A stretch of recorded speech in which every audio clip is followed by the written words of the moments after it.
Welcome to CSL TV, and I just hope you guys are having a beautiful, blessed day. Now, if you're new to the channel, this is a review reaction channel as well as informational channel. And you can help me out by subscribing to the channel because it's free. You're doing a good deed helping me out, as well as in the folks that's been rocking with you, boy. You know what we do over here. And the stories we've been watching and seeing, oh my God, it's some crazy people we living in this world with. But, it's not going to stop me from being a good person, because somewhere, somehow, somebody who's doing all this dumb stuff is going to choose the right thing, and that's to go right and all that good stuff. But I don't want to keep this intro too long because I don't really know what else to say, because I want to see what we're about to get into. Let's get it.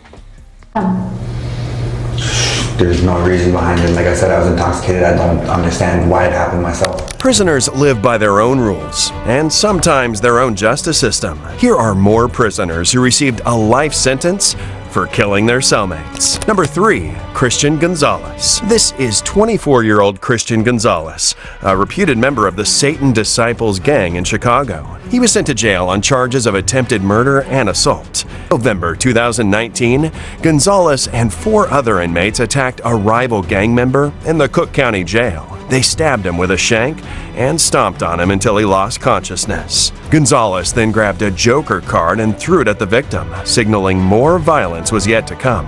In January 2020, Gonzalez delivered on his promise when he shared a cell with 19-year-old Pedro Ruiz, another rival gang member. Gonzalez allegedly told the guard there was something wrong with his cellmate before the guard found Ruiz unresponsive and covered with his own blood. Gonzalez was charged with first-degree murder and is likely to spend the rest of his life in prison. Ruiz's family also filed a lawsuit against the county sheriff, demanding an explanation as to why rival gang members were placed in the same cell.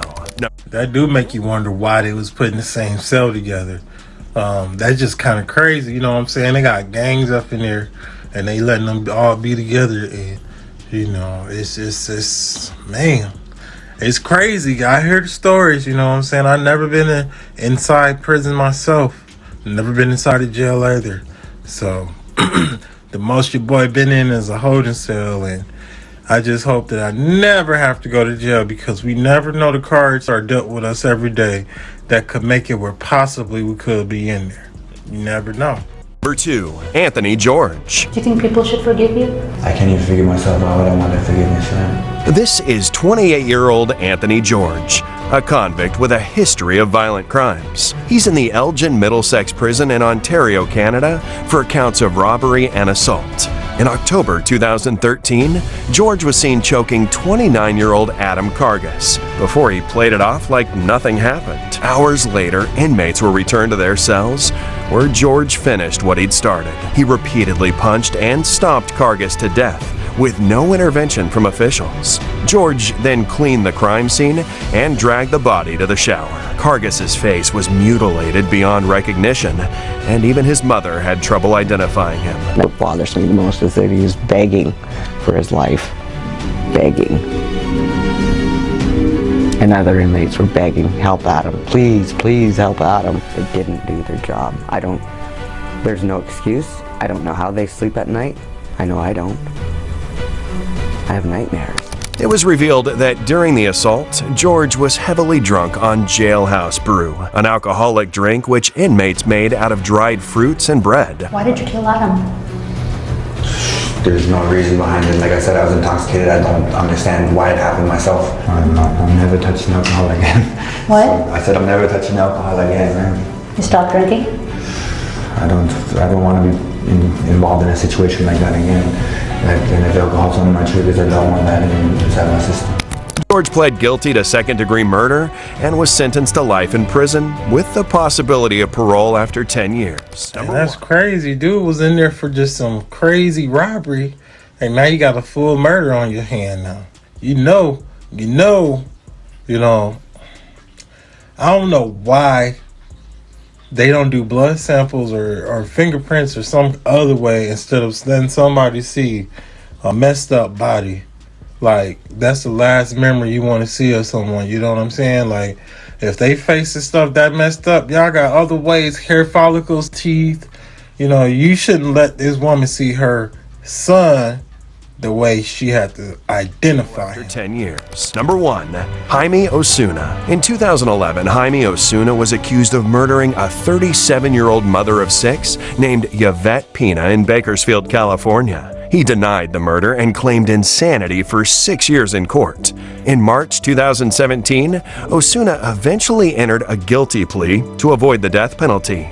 Did sadistically, premeditatedly, deliberately tortured and murdered Yvette Pena. He was then sentenced to life in prison without parole in the Corcoran State Prison. During that same interview, Osuna revealed even more details in his case. Have you killed anyone else? Yes, How many others? 2. Who are they? Can't tell you, but you will find out. Because I always got to have an ace in the hole. On March 7, 2019, he was joined by another convicted murderer, 44-year-old Luis Romero. This was the first time Osuna had to share a cell with another inmate. 2 days later, guards discovered Romero's body decapitated and mutilated. Osuna allegedly murdered his cellmate with a razor before making a necklace out of Romero's body parts. He also wrote the line, "Why so serious?" on the cell walls using Romero's blood. The court deemed Osuna incompetent to stand trial for the murder, and he was scheduled for psychological treatment. Romero's family wasn't happy with that conclusion. He was eligible for parole soon, and my mother and my sister and I always hoped to see him once back home, but you know that hope is dead. Welcome to CSL TV, and I just hope you guys are having a beautiful, blessed day now. To the folks that's been rocking with your boy, I appreciate you. And to the new people who just glazing and you know what I'm saying, coming by, I hope you enjoy the content that I create, because this is a review and a reaction channel as well as an informational channel. And the informational part is so you can see some of the stuff you might not know. On top of what's going on in the world today, which I'm happy to be able to get stuff from numerous of people, you know, Notice News, Crime Line, all those beautiful folks that's letting me use their content to bring to you guys, because you can't be everywhere at all time. So if you can, subscribe to the channel. It's free. You're helping me out. And, you know, as always, let's get it.